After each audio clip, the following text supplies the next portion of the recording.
Get this bitch rolling. The Joe Rogan Experience. Train by day, Joe Rogan Podcast by night, all day.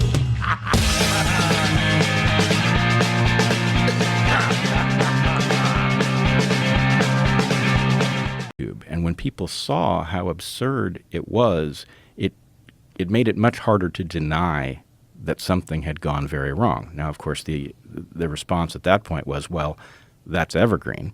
And I, at this point now famously said, no, evergreen is maybe more dramatic in this way. It's earlier, but this is going to spill out into everything. It's already riddled throughout the other universities, and now that's just undeniable.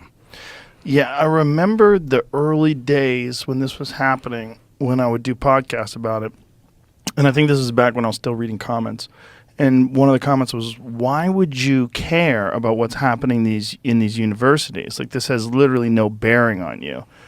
And my thought was, I don't think that's true, because the people from universities are eventually going to go into the workplace. And if this ideology is so radically different than anything I experienced when I was in my early 20s, like there's a shift in the culture that seemed to be a groupthink shift that was forcing people to accept these crazy ideas, and that this is going to have some spillover. And now we know that that's 100% true. Like, Jordan was ringing the alarm for this a long time ago, and I'm sure you're aware of what's happening to him now. I am aware that something new is happening to him in the last couple of days, but I have not caught up to it. I don't know if he wants me to discuss this publicly, so I'm going to hold off and wait until he does, because I believe he's addressing it publicly. Has he addressed this on his? See if he go to his Twitter page, see if he said anything. But having a Wi-Fi issue at the moment. Okay, he's getting in trouble for retweeting some person who was critical of Justin Trudeau and the whatever board of psychologists that they have in Ontario is bringing him in for disciplinary discussions, and I think they're having some sort of they want him to be involved in some sort of a class or some sort of a thing. Here, I should just read it. And if I don't get, I'll contact him. If I don't get his permission, I'll delete this aspect of it. But so here's what it says. It says the College of Psychologists of Ontario, the government-mandated Professional College of Psychologists, has disciplined me and is threatening my clinical psychology license for retweeting the Conservative Party leader, Pierre Poilievre. How do you say his name? Not sure.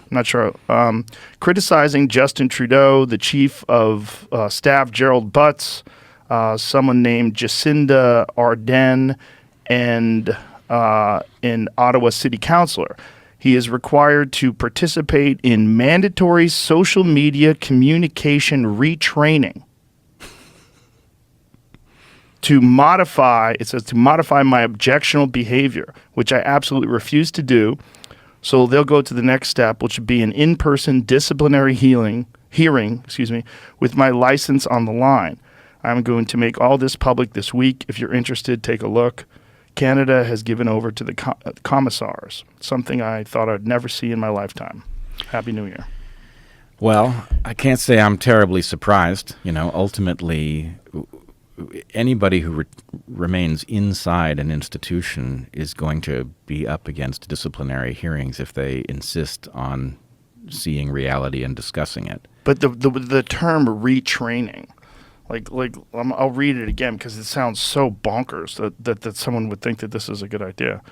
That this term is so crazy that he is going to have to participate in mandatory social media communication retraining. Social media communication retraining. Like, you have to do it the way I do it. You have to do it the way other people that we have decided the way you communicate is not proper. We don't agree. You're retweeting people who are critical or criticizing the government, and we don't agree with that. So we're going to retrain you how to communicate on social media, and this is mandatory. You have to do it, and then you're going to have to adhere, right? Because if you do it, if you go through the retraining and then you don't adhere, well, then it doesn't count. Like, you have to be a different person. Yeah, I mean, I am simultaneously shocked. Myself from 10 years ago is absolutely shocked. Yeah. Myself that has lived up to this point through the last 5 years is not shocked. At all? No. The disciplinary hearings are part of the structure that keeps the last holdouts from doing their thing. And in this case, you and I both know that Jordan is not going to bow to this. There's nothing that they can say that is going to cause him to do that. Well, fortunately, he doesn't have to. This Right. is the most important part about it, is that Jordan has achieved escape velocity. And he doesn't need them anymore. And so this is an empty threat. So this removing his license, you're not going to take away his education, his degrees. If you say you're removing his license, well, I don't think he's seeing clients anymore. He's not really acting as a clinical psychologist anymore, is he? I don't think so. I don't believe so. And I agree with you. I think what we have to discuss is this. There's a question about where each of us are with respect to what you're calling escape velocity. And Yeah. in fact, you and I sitting here is an interesting test case because I've come close to escape velocity, but not quite. Well, you've been hobbled by the demonetization on YouTube for things that are now being printed in the Washington Post, which is wild. Because one of the things that you got in trouble for was, how do you say his name?